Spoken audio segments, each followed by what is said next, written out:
Hello, everyone. Good morning, good afternoon, good evening, wherever you are. Welcome to the webinar on press freedom in Eritrea, which is attached to the exhibition sponsored by the Berkeley Goldman School of Public Policy. Thank you very much for being here. We look forward to a engaged and informative discussion about this particular topic. I'm going to start by introducing our panelists. Unfortunately, due to emergency and health-related issues, Yirgalin Fisaha Mabratu and Robel Astrat could not join us, and we'll move forward with our panel with Samuel Geber-Hewitt and Meron Semedar. My name is Jennifer Riggin. I'm a professor of international studies at Arcadia University, and I have been asked to serve as moderator on this panel. So I'll begin with introductions. Samuel Geber-Hewitt was a freedom fighter, journalist, songwriter, author, and film producer. He worked for the Eritrean Ministry of Information from 1994 to 2000. He left Eritrea and went into exile in 2002. And since then, he's lived in the diaspora and continued working as a freelancer with various Eritrean media outlets. He joined and led BBC Tigrinya since its birth as an editor-in-chief from 2016 to 2021 from Nairobi, Kenya. And now he works as a freelancer to the BBC and runs a YouTube channel called Tahai Eritrea, documenting historic events in the UK. Welcome, Samuel. We're glad that you can be with us. Meron Semedar, a former refugee from Eritrea, is a human rights and international refugee advocate. Meron has addressed the UN, USCIS, One Young World, many universities and communities on the global refugee crisis and human rights in Eritrea.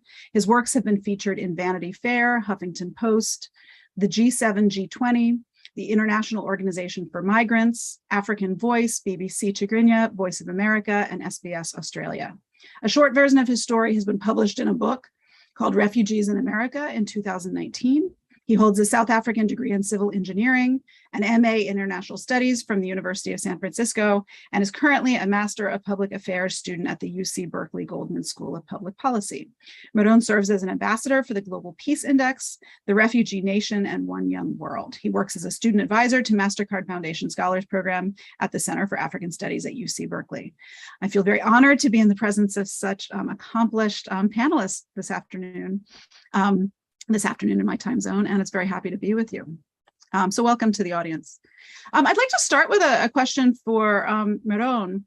I was wondering if you could start off by telling us a little bit about what inspired you to organize these particular events today and the exhibit at Berkeley that accompanies this webinar.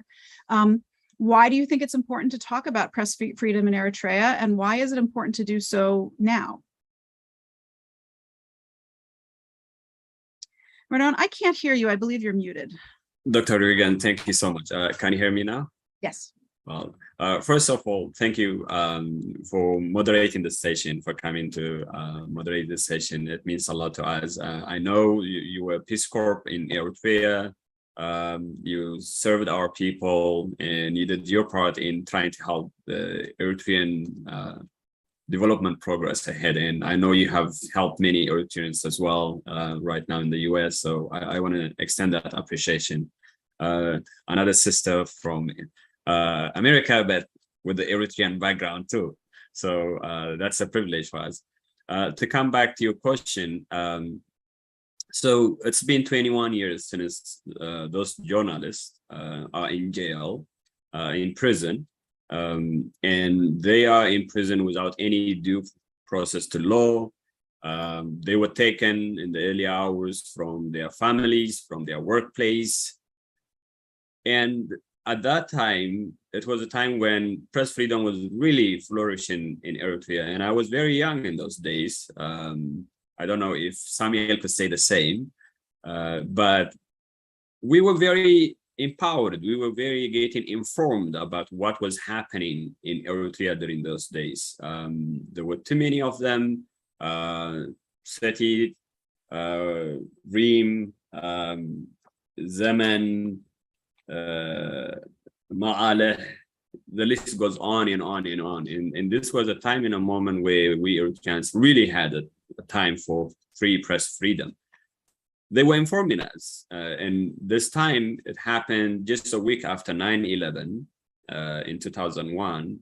But at the same time, there was so many other things that was happening in Eritrea during that moment. For example, the war with Ethiopia, the border was just ended in 2000. And then many politicians from the ruling party, there was only one party, even during those days, and still continues to be there's only one party, were questioning, such as we have to end the war peacefully, we have to build our democracy, implement the constitution, those kind of questions, and things that weren't working within them. They were starting to speak about it, and it's those journalists that were feeding that information.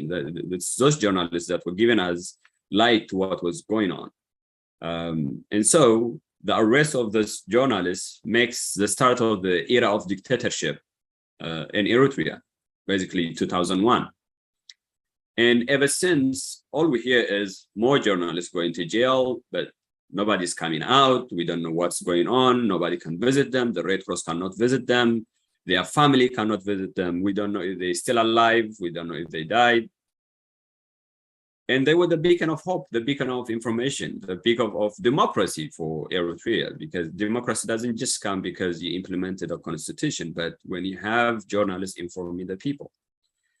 Yes, many things happened since then. The political dynamics of the region, the country in its own, there's so many going on around us. But their lives matter. They are brothers to some of us. They are colleagues to some of us. They are fathers to some, husbands to some, friends to many of us. And what happened to them? It's the right question to ask. It doesn't matter whether it's 21 years since that day or if it's happening every day. We have to question those questions. The other thing is this. They are the longest serving journalists in prison as we speak. They have been the longest in prison. It's not right. Their lives do matter. They're not just statistics. They're not just names. They deserve the right to live, the right to express themselves. And the fact that press freedom was killed with them being in prison, ever since, what we see of Eritrea is not any peaceful. All we see is people running away, people disappearing, people going to prison without any due process of law. So there is zero accountability. So when they were giving us that information, there was some form of accountability. So the question is, how do we get back to that era of accountability? And that's why we're standing for them.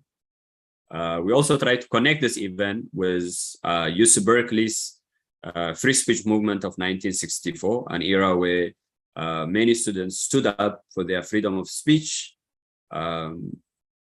And that era of advocacy have contributed greatly to the rest of the world on press freedom.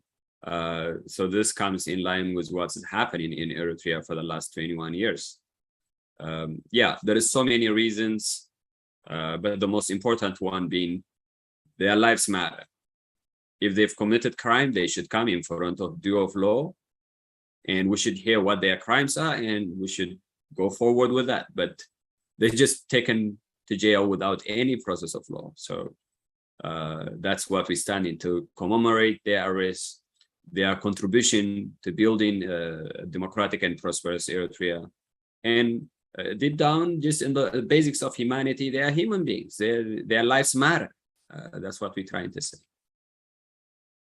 Thank you so much, Meron, for reminding us of that history of what happened 21 years ago, reminding us of the humanity of the journalists who are in prison, and explaining why it's important that we're holding this event at this time. Samuel, do you have anything that you'd like to add to the comments that Meron made about why this event is important at this moment?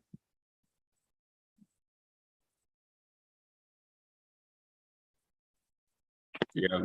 I believe you're muted.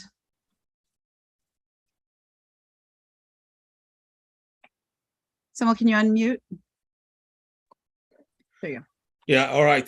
Thank you very much for attendance and Meron for initiating this, and Dr. Jennifer Regan for inviting us to discuss about what's happening in Eritrea for the last 21 years, especially for those journalists. It's hard to remember, to be honest. Yeah, it's hard. Whenever I recall those events since 21 years ago, I feel kind of unashamed and embarrassed for myself and for my compatriots who could have fight for their release and freedom. Whenever I invited for such kind of webinar or gathering, I feel embarrassed, as I said, because I think that I haven't done enough to advocate for those journalists whom I know closely, many of them my friends and my colleagues. This story may raise curious questions. How could it happen, or how could it possible for someone like them to be in prison for 21 years without any process of law? But it happens in Eritrea, and that is the sad part of the history in our country. When I think about my friends and former colleagues, the veteran journalists who disappeared, the time Mira mentions, September 21st, as I said, I feel pain because I know some of them and their friends, their relatives, their daughter and sister. So it's hard to remember these journalists in this time. Even though many human rights advocates and journalists like me write about what happened to them and their families is beyond human imagination. We have done nothing more than highlighting their plights in writing and social media campaigning. The fact that their whereabouts still remain unknown, and it is not even known that how many of them are dead or alive, is an indication that our attempts and actions are inadequate. Yeah, that's I can say for the time being. Thank you so much for your comments. Just as a follow-up question for you, I was wondering if you could comment on if you had the chance to know any of the journalists in prison, and if so, can you recount anything about your time with them? Actually, some of those journalists, I know them from long years. I was not detained in prison, so I didn't know them in prison, but I know them in person, some of them. For example, I know Fusai Johannes Joshua during the armed struggle. We were in the same brigade in the combat. At that time, Fusai was a songwriter and actor for our brigade cultural troops. What I remember is the first time that I saw Joshua was during the night.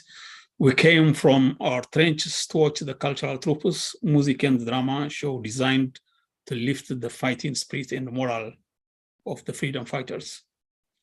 That night, perched on the bottom of a mountain, we looked to the stage light only by an oil lamp. And it was here for the first time I saw Joshua. It was in 1982. He was playing an act with the message of, "It is worth to die for the security and the continuity of your people." I like and admire him for his courage and determination. I was inspired by Joshua and his colleagues' cultural activities. I developed an interest in art. And at the end of 1919, I left the trenches and was assigned to be part of the cultural troupe with Fusai. Became in the same team. We became friends and worked closely together in a platoon Ganta. Every aspect of life is shared.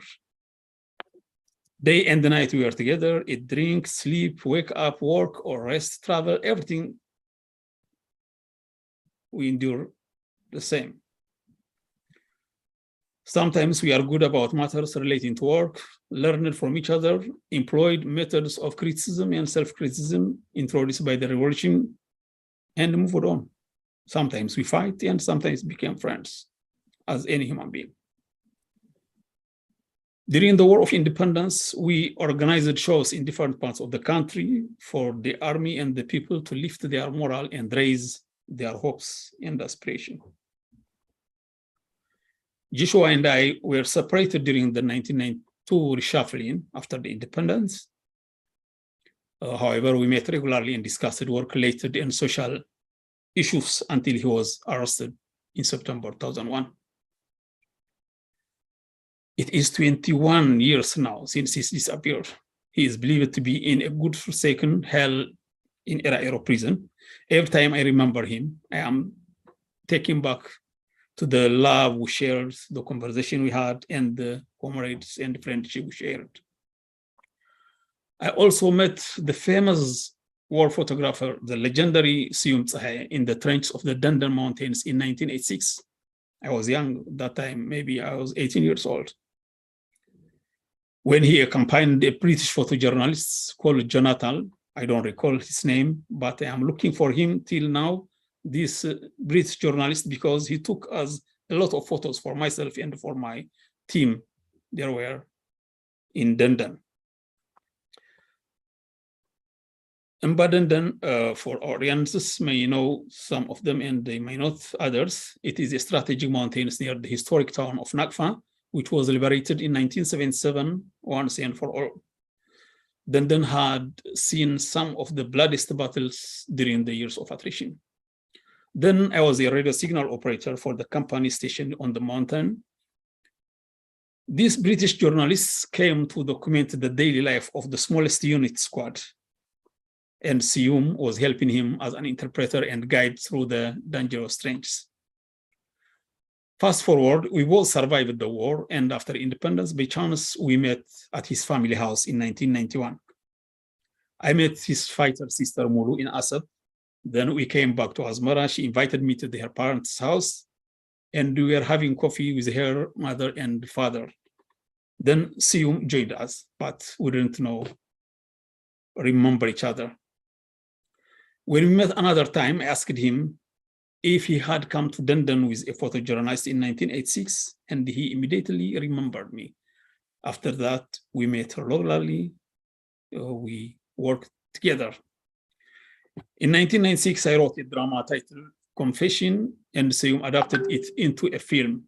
We also collaborated in similar efforts to adapt my other drama, Life with Faith, into a film. Finally, when we were planning to adapt another drama, Defense, it is into a film, I felt ill and went abroad for treatment, and we remained separate ever since. However, although we were separated physically, we remained together in spirit. Between 1996 and our separation, we met regularly. We used to travel together, we used to work together, and we used to discuss about the political and social relates of our country. We exchanged ideas and wishes that we thought would lead our country to the road of development. While wishing the best and dreaming about great goals, some of us into exile and others into endless exile. And I know the others, Temasgen, Abu Arre, and a lot, so I might come later to discuss about whom I know and how. I think I will give chance to Meron. Thank you so much. It's very interesting to hear you talk about your longstanding relationship with these journalists, and especially to note that these were people that were working along with you for the liberation and for the betterment of the country for so many years prior to their arrest. That's really struck me in everything that you were saying about them. Maron, but do you have anything else that you'd like to add? And I'm particularly interested to hear from both of you, if you could talk a little bit more about the history of constraints on press freedom in Eritrea, particularly if anyone is listening in who's not particularly familiar with that. And if you could talk about how it evolved, where it came from. Were there always constraints on press freedom, or was it something that came suddenly? Was there always a desire for the work that journalists did? Or was that something that was unusual in the summer of 2000, right before their arrest? Just if you could put all of this in kind of a broader historical context for us. And Maron, you spoke to this a bit earlier, but do you have anything to add? Please make sure to unmute yourself. Yeah, I don't think I could add much to what I added earlier on. Maybe Samuel would have a very good recount. I was young during those days. All I know, my attachment to those newspapers was that there were many, and we would, in the afternoon or around 1 p.m., we would rush to buy whichever one we really liked. There was some of them talked about politics, interviewed politicians. There was some of them about love. There was some of them who had many poetry kind of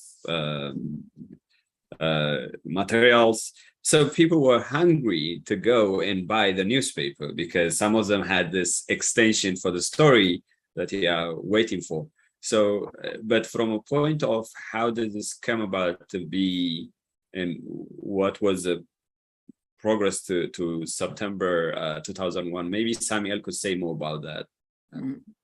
Okay, thank you, Mara and Dr. Regan. Yeah, what I want to elaborate is, for example, I can talk about myself. When I was joined the Ministry of Information as a journalist, I like kind of an assignment, because we didn't take any journalism training, or we are not coming from an education of university or high school with journalism.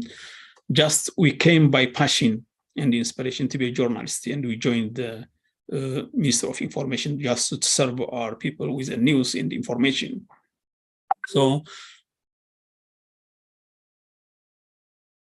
there is not much kind of guidance in the Ministry of Information at the time. What we believe is, most of us we are freedom fighters, and we thought this is a continuation of the struggle for we fought for independence. This is for freedom. So we believe that the Eritrean government and the Eritrean people are the same, and they need the information for their development and betterment in life. At the beginning, I didn't see any restrictions. Let me share you one story. Yeah, one day I write a story criticizing the government. It's related with the corruption in the administration. So I presented to the editor to publish it. But when the editor read the story, he refused to publish it. And I was very upset and said, why? Why we didn't publish this story? And I became so angry and argued against the decision. Then the editor tried to calm me, and he said, listen, you can't write a criticism article in the government that feeds you, he said. I was so upset. So I told him I had never understood that way. So I felt that he was an apologist of the government. And I told him I'm going to resign and demobilize. Yeah, this was my protest. So he told me that you can try, but there is no demobilization. He was right. Up to now, there is no freedom of choice in Eritrea, especially then, if you are a freedom fighter, that choice is considered as a luxury. But later he advised me to be patient and said, we will need patience when the right time comes. Later in 1996, the Eritrean press law became a reality. Soon after it was published, several private newspapers, as Meron mentioned, Satit, Kastadabana, Maëkላይ, and many others. So they created a platform for discussion and sharing the ideas. What I was expecting, and many people was expecting, at least the articles we can't write and publish in our government media, we can write on these newspapers, and many of us writing in the pen name in these newspapers, thinking to correct the wrong issues or the wrong administrations. But the government didn't tolerate. Instead of supporting them through training or financing, he tried to kind of obstacle them with an access of information. Finally, the government is banned all private media in September, as all we know, and all the journalists detained. This is the situation in Eritrea. One party, one man show, no tolerance of different opinions, just kind of a dictator, no listen the other voices at all. That's why he detained them for 21 years without due process of law. That's the reality in Eritrea. People should know. Thank you.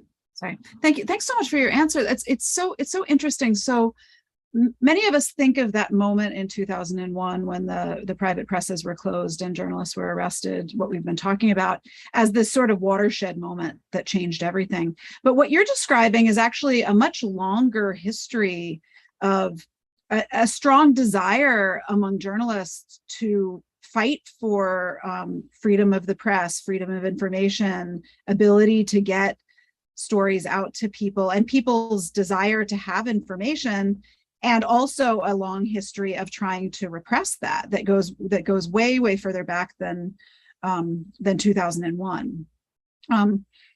It seems important to me for people to understand that long history, because the way the story is often told is that 2001 was just a process that came out of nowhere, that it started, and of course it was a very pivotal moment, but it had come out of a long process. Would you agree with that? Sure. Yeah. Even what I want to add is one thing is I mentioned this in some part of kind of gatherings that then Minister of Information Barak Gabrasselassie, now he is detained in Elairo with these journalists. He was a political figure with G15.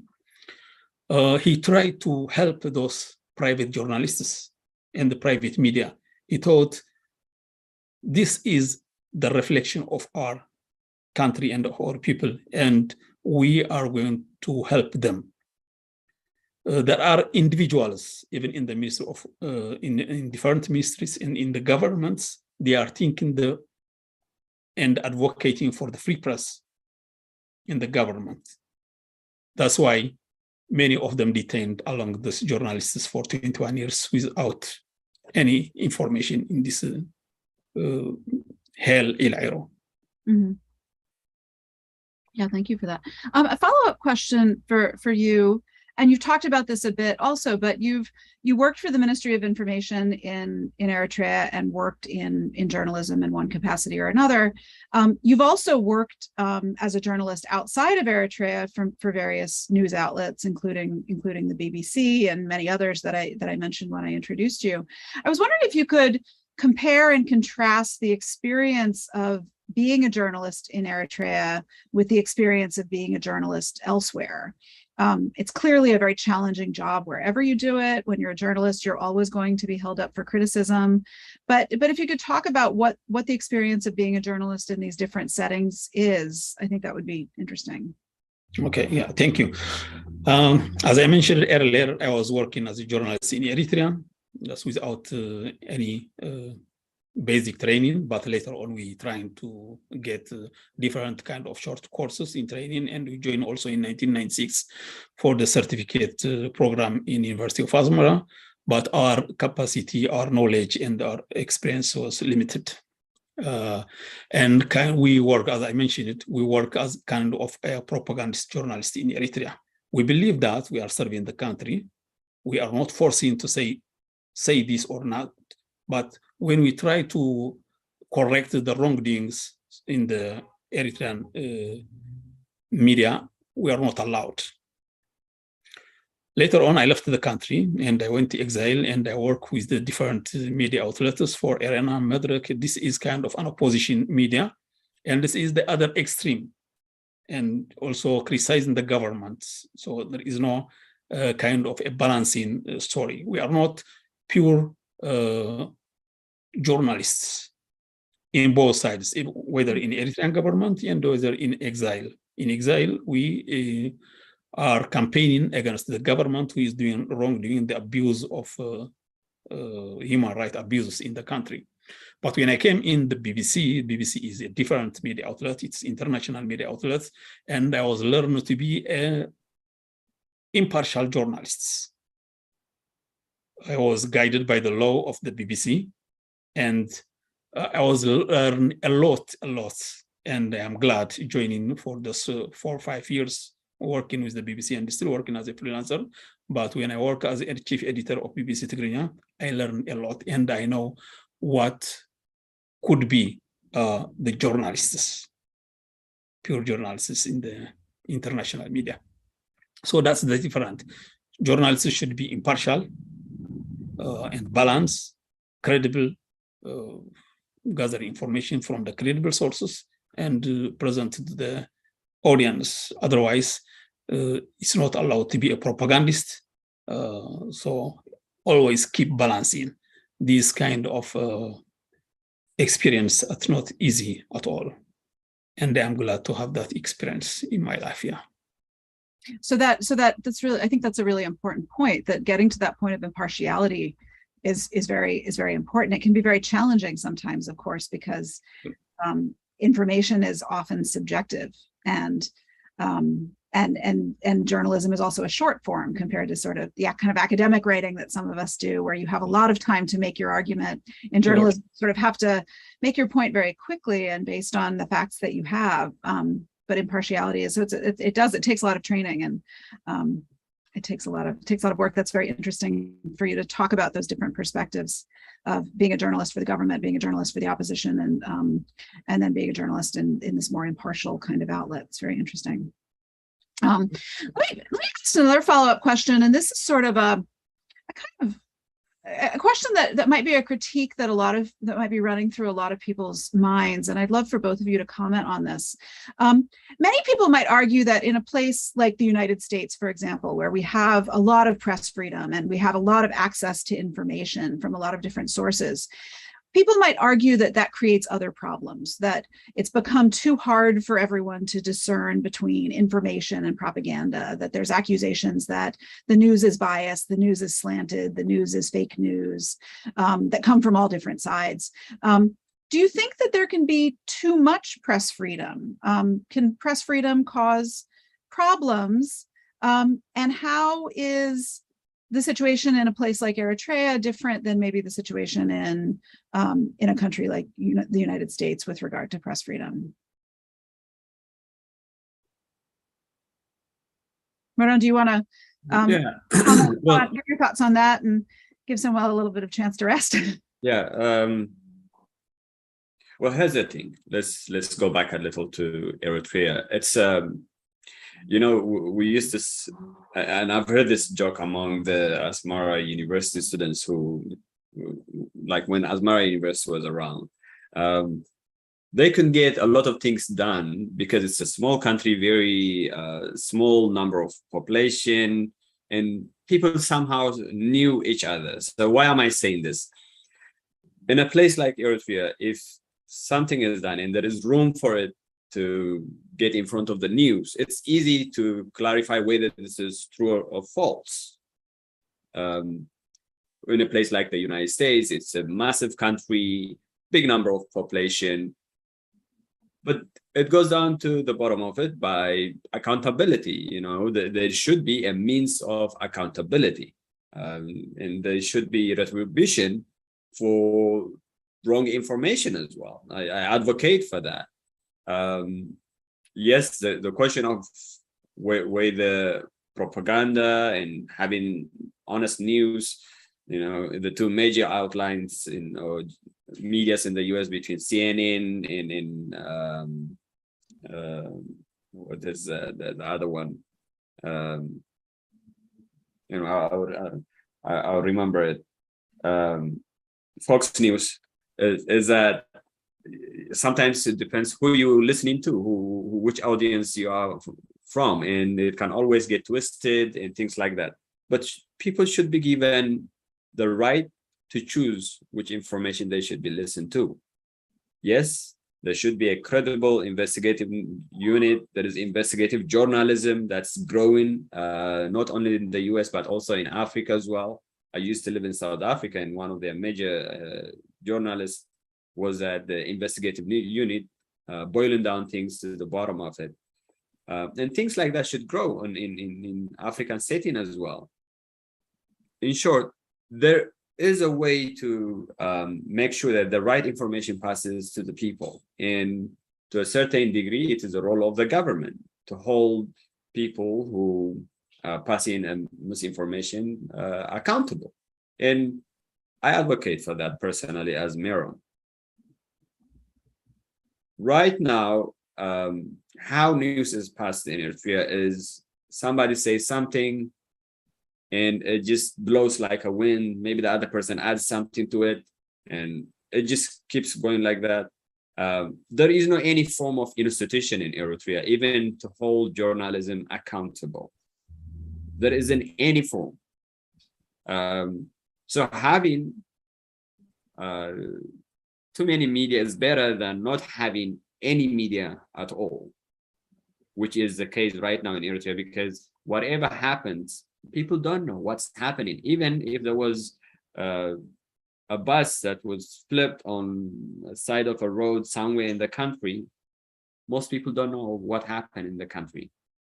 And it's such a small country with a small number of population. Everyone should know about what is happening. I'm just making that as an example.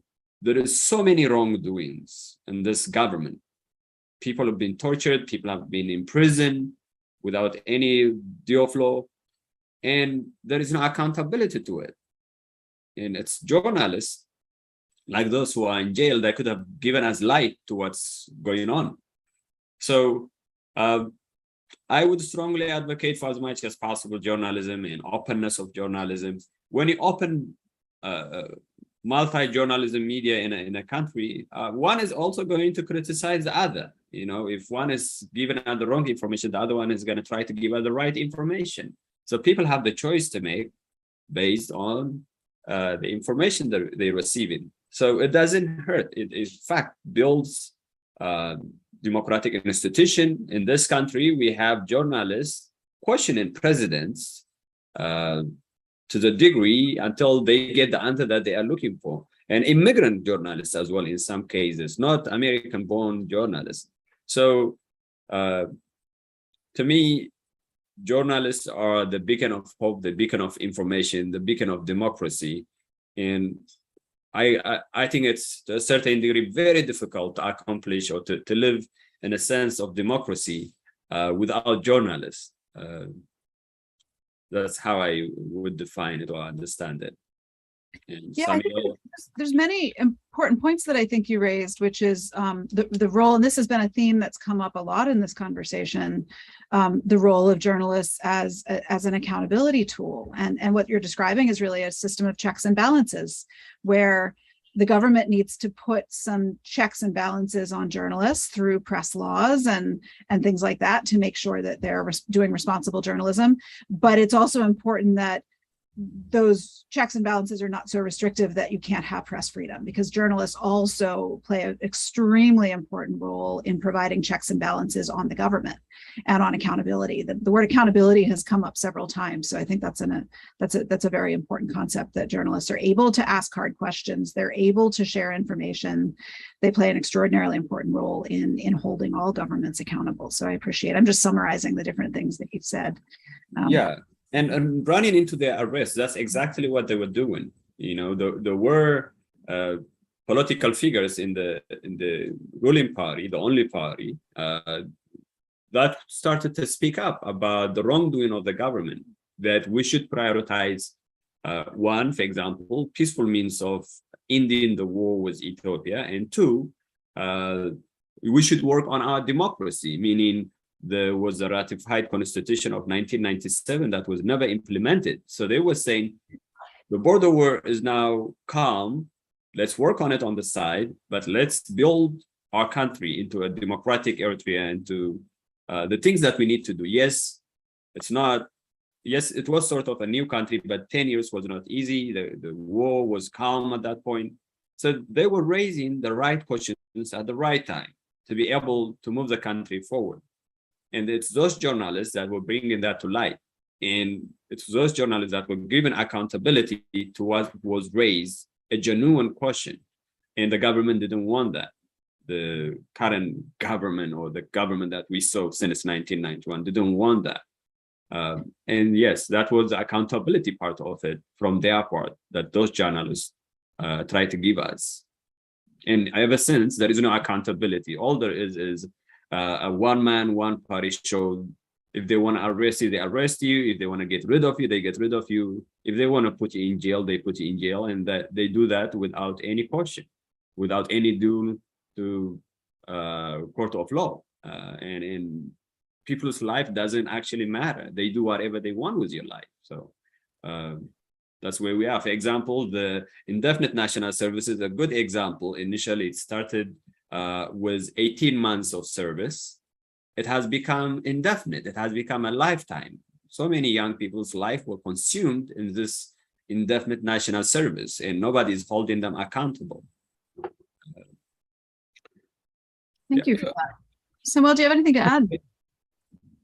Yeah, what I want to add is, I think Meron mentioned this about the freedom of press. And your question was that too much freedom of press might be a problem, like in America and else in the world. My position is press should be free, but it could be accountable. Currently, what we see in Eritrea, you can't mention about the press. It's almost nothing unless the government media. Unfortunately, this time, the Eritrea is involved in a war, civil war in Ethiopia. We don't have any information what's going on in Eritrea.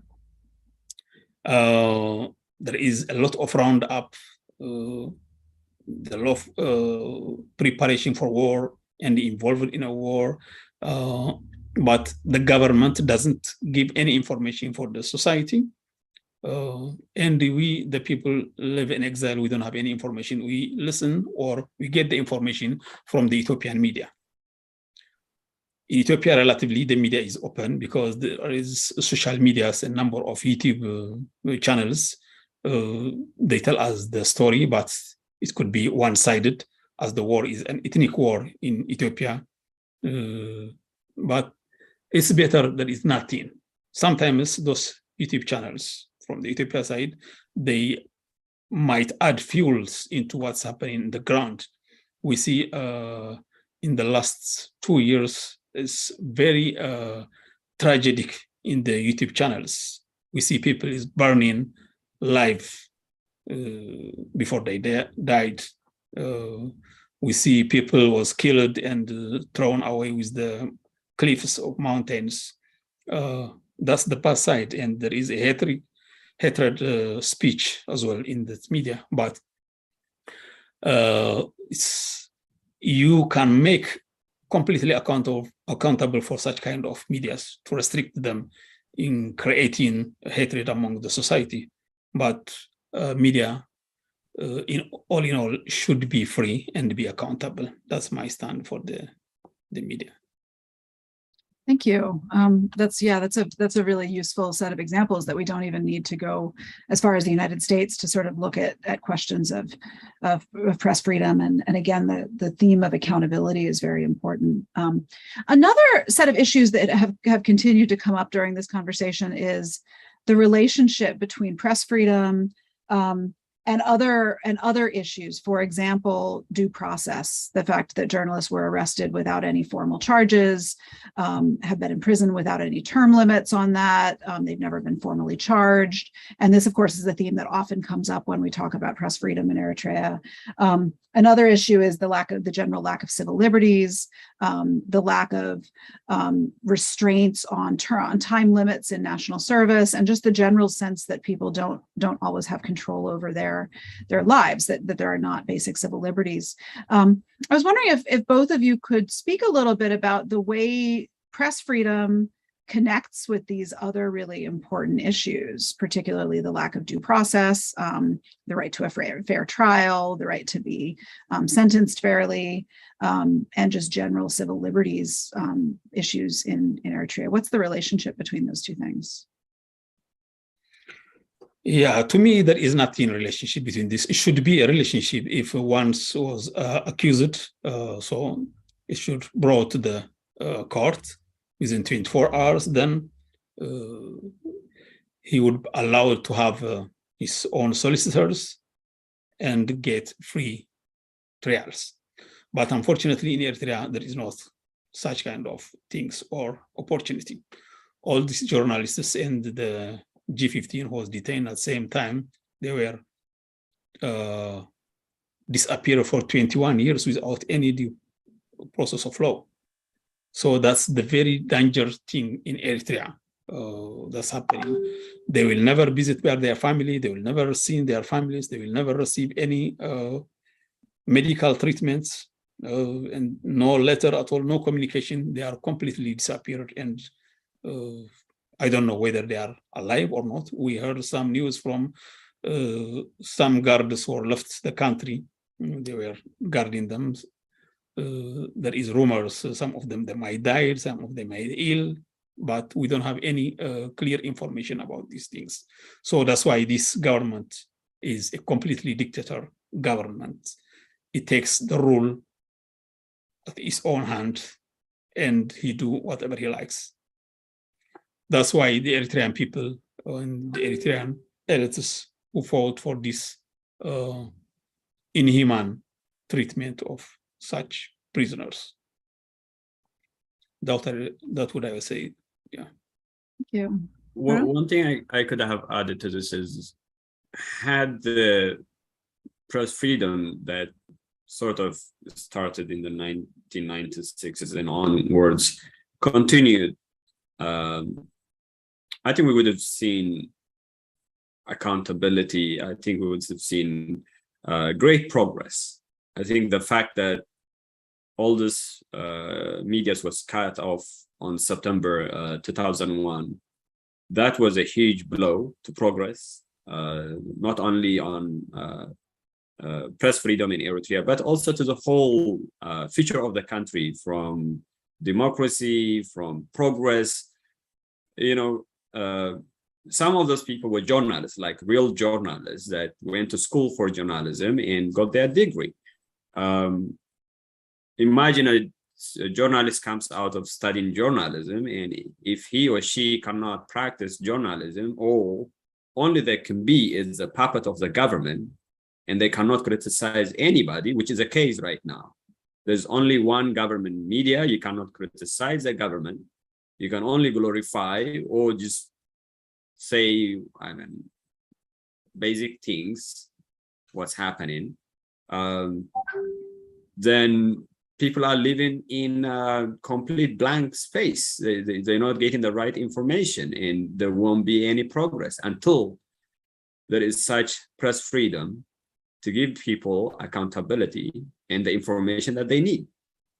And so 2001 truly did mark the era of dictatorship in Eritrea. That's how I usually see it. Thank you. That's an interesting connection to make about accountability and the importance of a free press to advocate for due process and for civil liberties and other things. So they really do all come together in those ways. Why do both of you think the Eritrean government feels the need to constrain press freedom? And I'm curious if you both know if the government has given any rationale for this, or if you wanted to speculate as to what's accomplished by constraining press freedom. Just shut up the society, because press freedom is if the society have the press freedom, they can discuss the issues, what's going on in their country. They can criticize the government, and they can mobilize the population for what's going on in the country. That's why the government wants to shut down all the press freedom, and they want to listen. One ear just was coming from the government propaganda. He takes that country for 21 years. For example, when he closes the press, he said that is for temporary, but unfortunately, temporary went indefinite. So whenever the government became a dictator, when a dictator government wanted to hold or strengthen its power, the first thing they do is to close down all the media outlets and shut the free press. Thank you. Maron? Yeah, I think Samuel said it all, but they knew what they were doing when they shut down all this press, all this media outlets, or this newspaper medias. They knew it's a one way of controlling information, and they have been controlling information ever since. There is only one TV station, one radio, one newspaper, all 100% controlled by the government. All it does and serve is the interest of the only government that existed. They control the information, they control the agenda, and on that basis, think about it, 21 years is not a small amount of time. It's a child is born and 21 years old. By the way, some of them, in particular, one of them, Dawit Habta Mikael, I believe, have a daughter somewhere that's in Europe. She's 21 years old. Her mother was pregnant with her when her father was taken away. She doesn't know anything about her dad. What am I trying to say is, there are young people, young Eritreans who are 21 years old. Technically, they are adults in the way how we see an adult person above the age of 18 in Eritrea. But all they know is an information that's fed to them by the Eritrean government-run medias. Now, you can imagine how much they are thinking. Their mindset is so controlled by this media. So it's not just about information, it's also your horizon, your way of thinking to the world is controlled, is really put in such a small box that they own. That is what they developed. They developed a generation that's controlled in the information that they receive. There is no internet.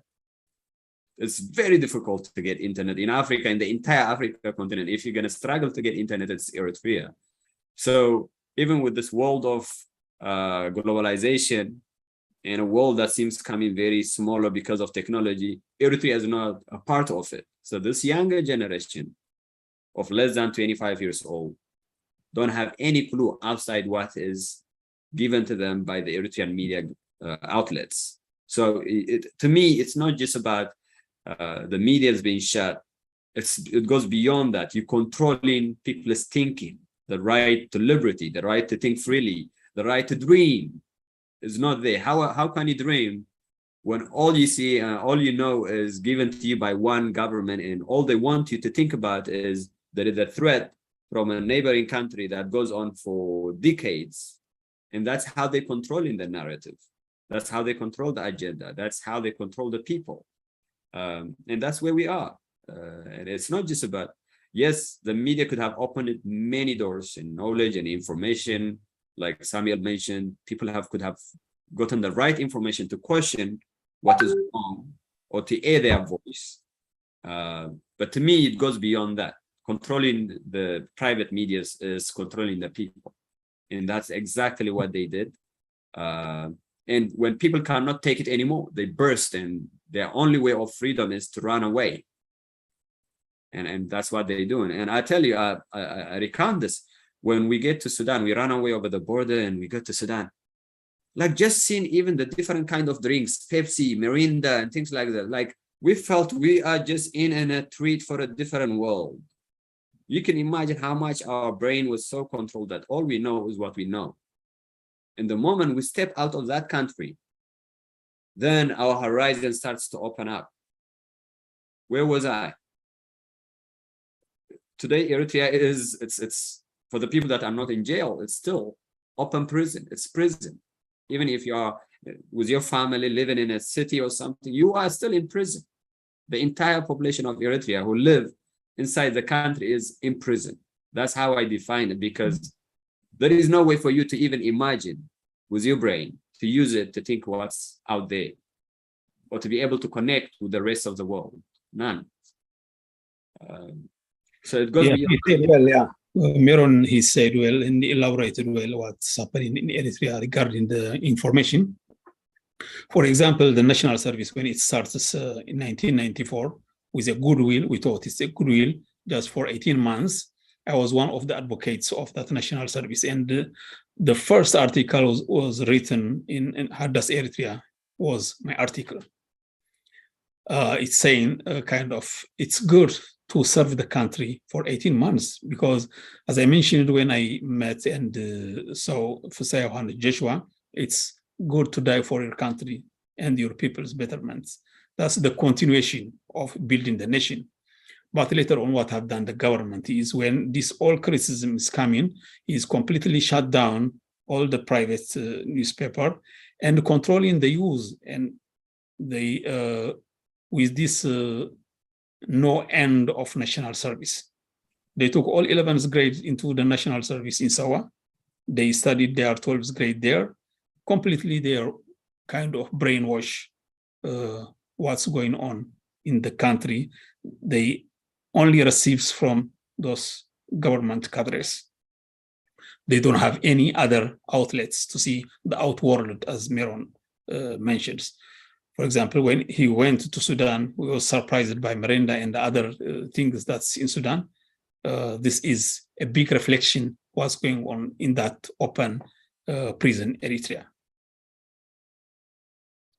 I think it's very important what you're both talking about, because sitting where we are right now, it's hard to get your mind around what it's like to have information so restricted, right? That we live in this era of information where we're almost saturated by information. We have information accessible to us all the time. And I think both of you have done a great job of explaining what it's like to be in a place where your access to information is shut off. And it's not just about press freedom, but it's about developing a consciousness that you have from being able to access information. It's just a very different way of thinking about things. And I think that that's important for people to understand when we take up this idea of press freedom in Eritrea.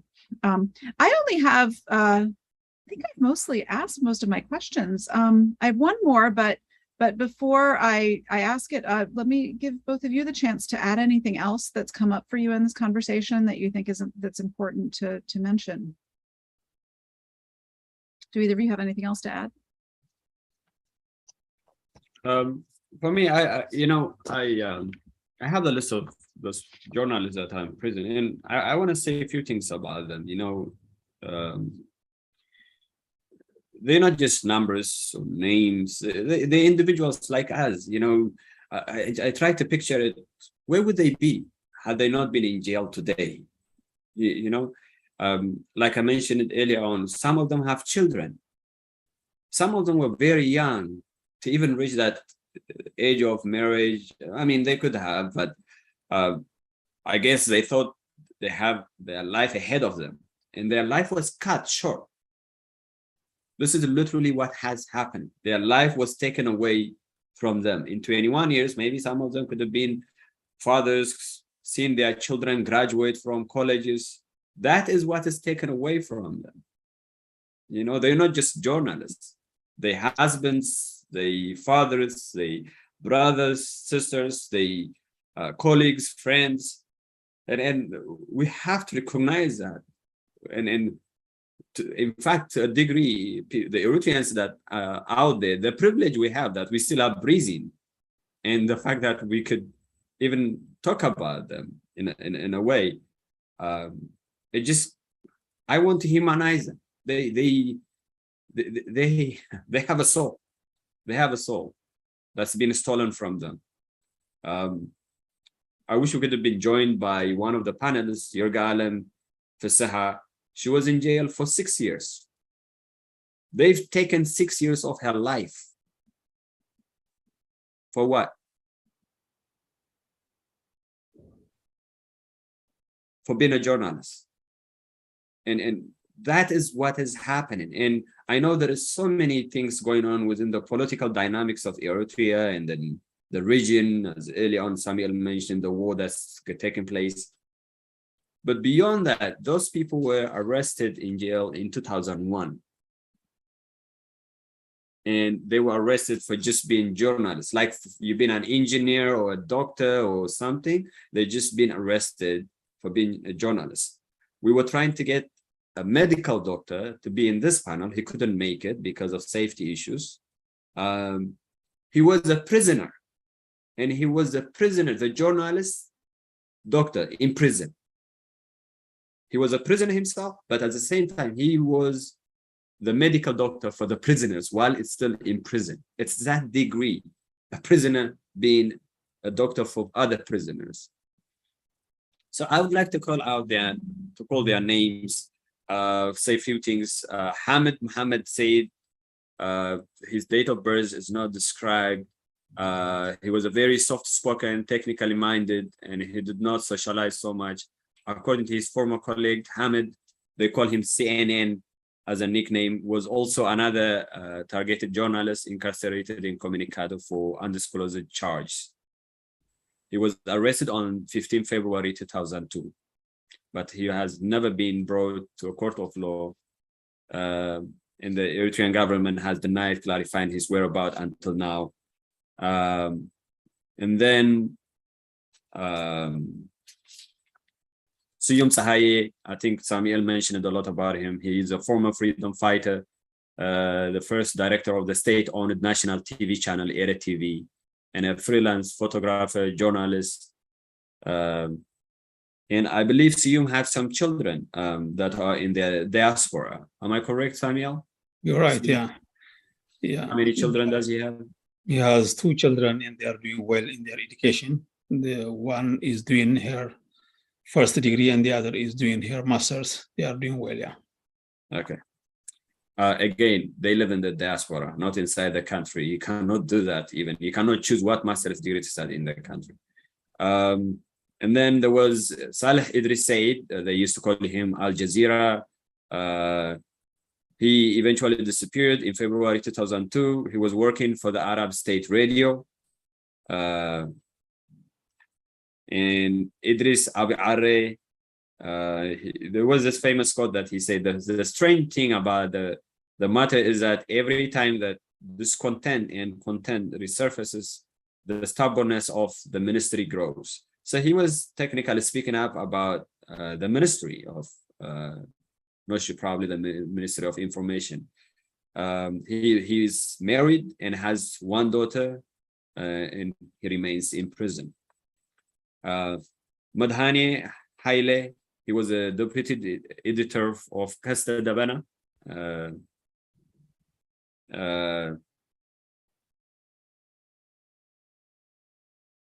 He said this famous quote, "We are in a country governed by the rule of law, and we are asking for an explanation for these actions. We cannot flee in fear." And you know, when I read Madhani's quote, that's exactly what we did. We ended up feeling in fear. So we just let down Madhani in his words, in what he believed and in what he stood for. Amani Al-Asrat, he was the editor for Zaman.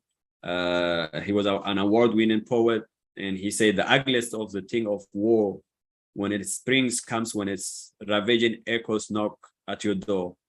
It is then that the scourge of war brews doom. That was Amani Al-Asrat, brother of Robi Al-Asrat, who's supposed to join us for the panel. And then there was Sahle with the Itai, that was his nickname, Sahle Tsagazab.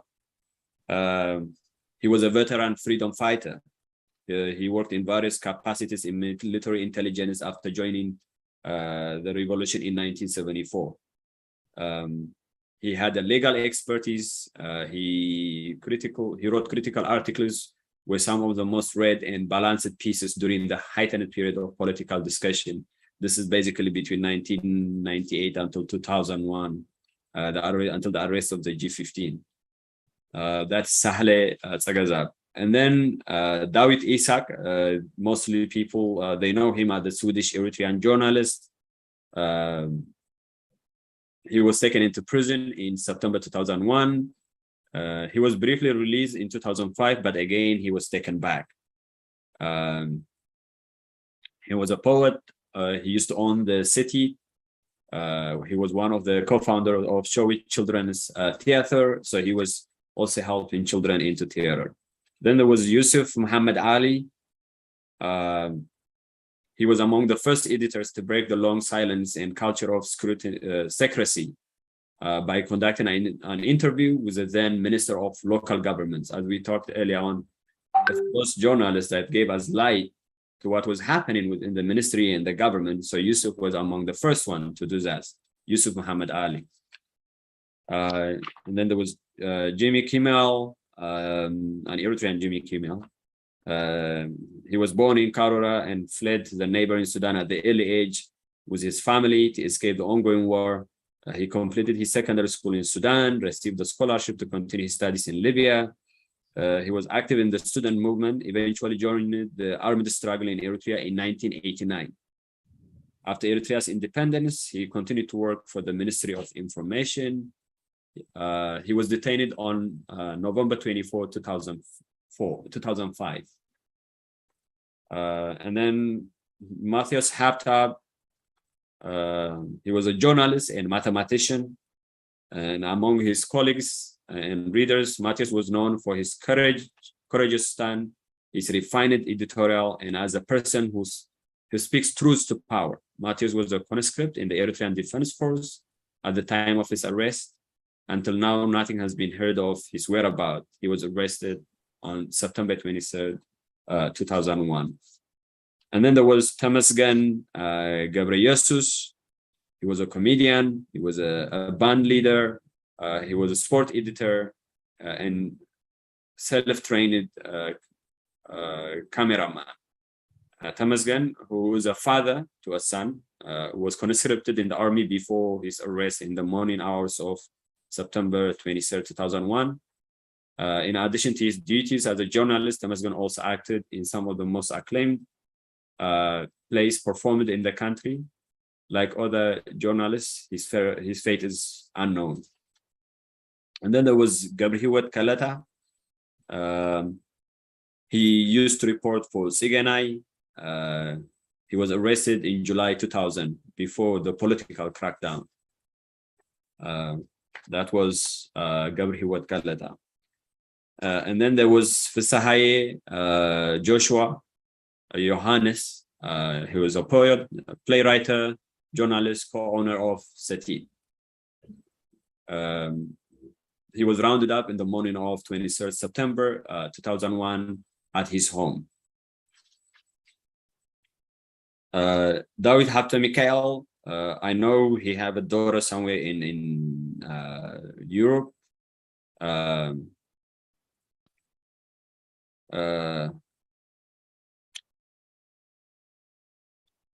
He was the assistant editor-in-chief and co-founder of Makaleh that started in December 29, 1998. He was a physics teacher in Asmara at the time of his arrest in September 2001. So many of these journalists actually they wore multiple hats. They were teachers, they were journalists, they were doing other things, but they really loved doing journalism, and that's why they took it as a second career or as a second. Well, in many cases, for many of them, like Samuel said, they were contributing to the building and betterment of the country. And then there was Said Abdel Kader. He was taken to prison in September 23, 2001, along with other journalists. There hasn't been any official clarification about his whereabouts by the Eritrean authority. He was editor-in-chief and owner of the independent newspaper Hadas Admas, the New Universe, that was founded on May 1, 1999. He was also working as an international news editor for the government-owned daily Hadas Eritrea. So some of them were also working in the Eritrean government-owned Hadas Eritrea newspaper while they were doing their private newspaper as well. I just want to correct you one thing, Meron. Yeah. Some of the journalists that you mentioned is about 5-6 of them, I think, they are working for the Ministry of Information, like Jim Kimmel, Al Jazeera, and CNN, and then now we mentioned Said Abdel Kader. Yeah, no, Said Abdel Kader, yeah. Yeah, it says that they were doing, they were working for the Eritrean Hadas Eritrea newspaper at the same time, while they were also contributing to other news media outlets. Yeah, sure. Yeah, some of them, they might contribute with a pen name, but it's not allowed with their real names. Okay. Okay. Yeah. Thank you for that. The most important thing is there is a number of journalists, not only for the private press, even for work in the government, they were detained and disappeared, and they never brought to the court of law. Yeah, and it's good. Yeah, go ahead. No, I was just going to say thank you for reading out that list and telling us more about each of those individuals, both because, as you say, it's extremely important to humanize these people.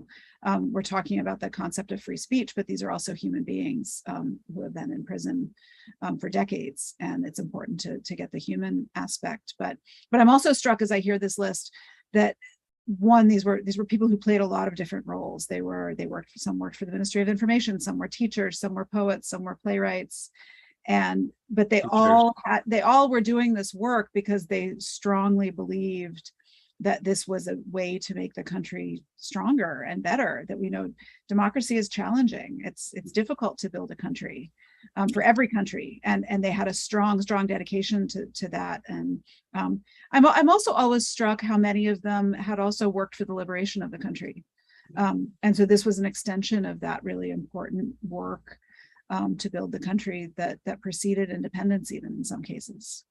Yeah, true.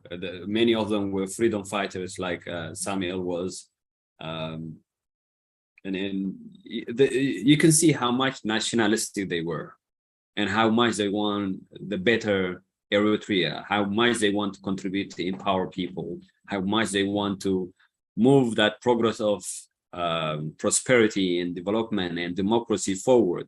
They were wearing multiple hats. They weren't just doing a job. They were doing, and by the way, Samuel can speak to this.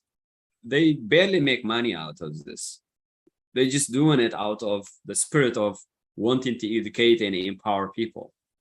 Yes, nothing at all in Eritrea for this kind of work. No one can get money, especially for most of them.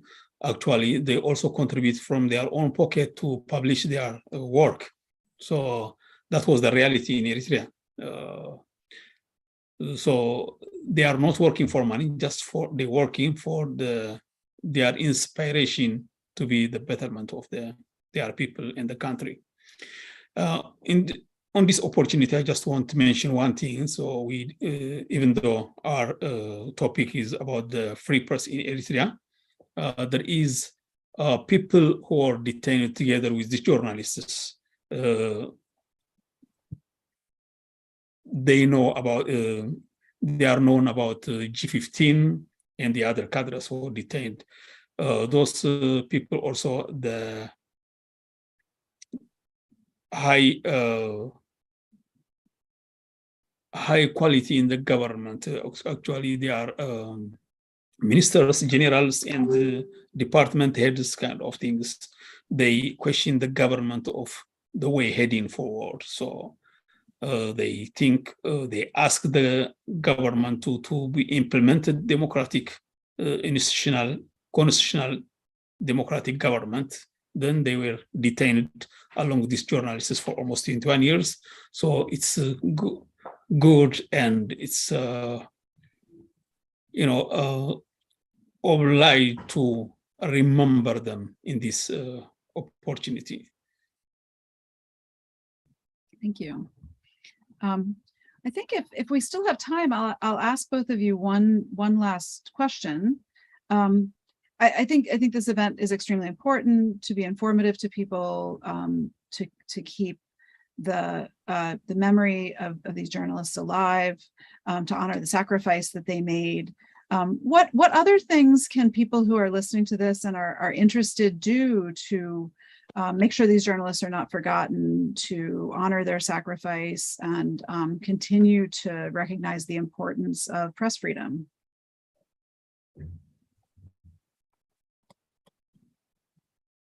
Well, in the case of Eritrea, we did this exhibition for 2 days at UC Berkeley in front of Caesar Gate Crescent. It's when in 1964 the free speech movement took place. Graduate students at UC Berkeley stood out for their press freedom, for their free speech. And by hosting this event, what we're trying to do in a sense is that for people I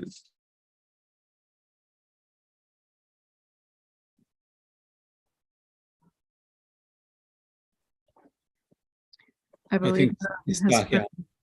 Samuel, would you like to pick up? Oh, you're back. Okay. Yeah, sorry. Sorry. Okay, so I was saying this event, can you hear me? Yes. Yeah. Yes. Okay. So this event was a 3-day event. We did an exhibition about it in front of the Caesar Gate Crescent, the main entrance to the UC Berkeley, University of California, Berkeley entrance. And it's historic in such a way that the 1964 free speech movement started in that environment. So we're trying to connect it that free speech is so important. It's what moves the country forward. But on the basis that what people could do, if we could do this in a small way, people to recognize that this is part of what is missing in Eritrea.